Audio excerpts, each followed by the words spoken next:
नमस्कार दोस्तों, एक बार फिर हाजिर हूँ मैं एक नई वीडियो के साथ।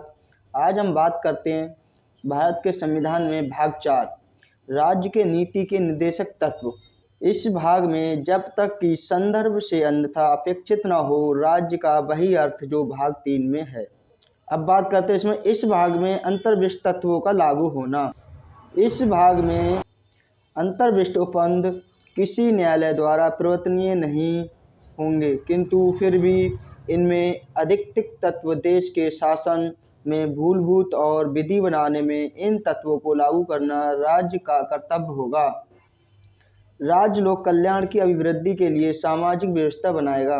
नंबर 1, राज्य ऐसी सामाजिक व्यवस्था की जिसमें सामाजिक, आर्थिक और राजनीतिक न्याय, राष्ट्रीय जीवन की सभी संस्थाओं को अनुप्राणित करे, भरसक प्रभावी रूप में स्थापना और संरक्षण करके लोक कल्याण की अभिवृद्धि का प्रयास करेगा।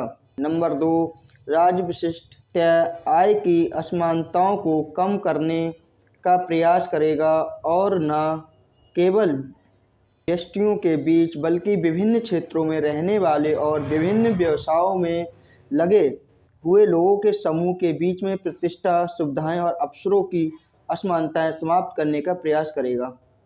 राज्य द्वारा अनुसरणीय कुछ नीति तत्व राज्य अपनी नीति का विशिष्टता इस प्रकार संचालन करेगा कि सुनिश्चित रूप से खंड का पुरुष और स्त्री सभी नागरिकों को समान रूप से जीविका के पर्याप्त साधन प्राप्त करने का अधिकार हो।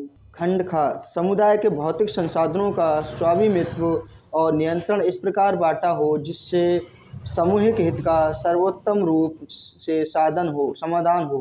खंड का आर्थिक व्यवस्था इस प्रकार चले जिससे धन और उत्पादन साधनों का सर्वसाधारण के लिए हितकारी संकेंद्रण न हो। घा पुरुषों और स्त्रियों दोनों का समान कार्य के लिए समान वेतन हो। खंड अड़ा पुरुष और स्त्री कर्मकारों के स्वस्नेह और शक्ति का तथा बालकों की सुकुमार अवस्था का दुरुपयोग न हो और आर्थिक आवश्यकता से स्वास्थ्य विकास के अवसर और सुविधाएं दी जाएं और बालकों और अल्प व्यक्तियों की शोषण से तथा नैतिक और आर्थिक परित्याग से रक्षा की जाए। अब बात करते हैं सामान्य न्याय और निःशुल्क विधि सहायता। राज्य यह सुनिश्चित करेगा कि विधिक तंत्र इस प्रकार काम करे कि समान अवसर के आधार पर न्याय सुलभ हो और वह विशिष्टतः यह सुनिश्चित करने के लिए कि आर्थिक या किसी अन्य निर्योग्यता के कारण कोई नागरिक न्याय प्राप्त करने के अवसर से वंचित न रह जाए। उपयुक्त विधान यह स्कीम द्वारा या किसी अन्य रीति से निःशुल्क विधिक सहायता की व्यवस्था करेगा। बात करते हैं ग्राम पंचायतों का संगठन। राज्य ग्राम पंचायतों का संगठन करने के लिए कदम उठाएगा और उनको ऐसी शक्तियां और प्राधिकार प्रदान करेगा जो उन्हें स्वायत्त शासन की इकाइयों के रूप में कार्य करने योग्य बनाने के लिए आवश्यक हो। अब बात करते हैं कुछ दशाओं में काम, शिक्षा और लोक सहायता पाने का अधिकार।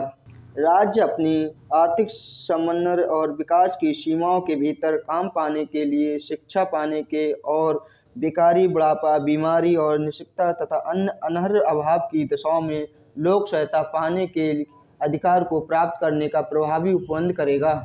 अब बात करते हैं काम की न्याय संगत और मानवोचित दशाओं का तथा प्रसूति सहायता का उपबंध। राज्य काम की न्याय संगत और मानवोचित दिशाओं को सुनिश्चित करने के लिए और प्रसूति सहायता के लिए उपबंध करेगा। अब बात करते हैं कर्मकारों के लिए निर्वाह मजदूरी आदि।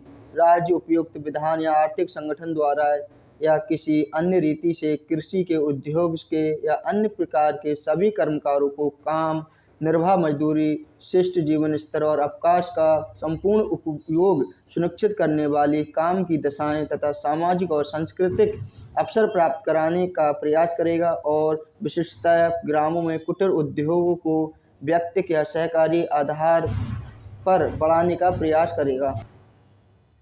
अब बात करते हैं उद्योगों के प्रबंध में कर्मकारों का भाग लेना।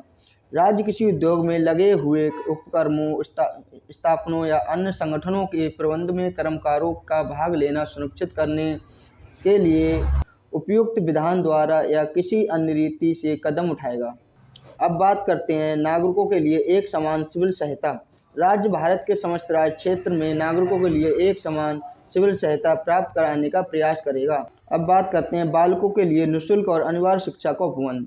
राज्य इस संविधान के प्रारंभ से 10 वर्ष की अवधि के भीतर सभी बालकों को 14 वर्ष की आयु पूरी करने तक निःशुल्क और अनिवार्य शिक्षा देने के लिए उपवन करने का प्रयास करेगा।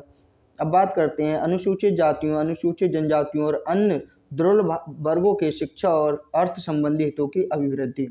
राज्य जनता के दुर्बल वर्गों के विशिष्टतया अनुसूचित जातियों और अनुसूचित जनजातियों के शिक्षा और अर्थ संबंधी हितों की विशेष सावधानी से अभिवृद्धि करेगा और सामाजिक अन्याय और सभी प्रकार के शोषण से उसकी रक्षा करेगा। अब बात करते हैं कृषि और पशुपालन का संगठन। राज्य कृषि और पशुपालन को आधुनिक और वैज्ञानिक प्राणियों से संगठित करने का प्रयास करेगा।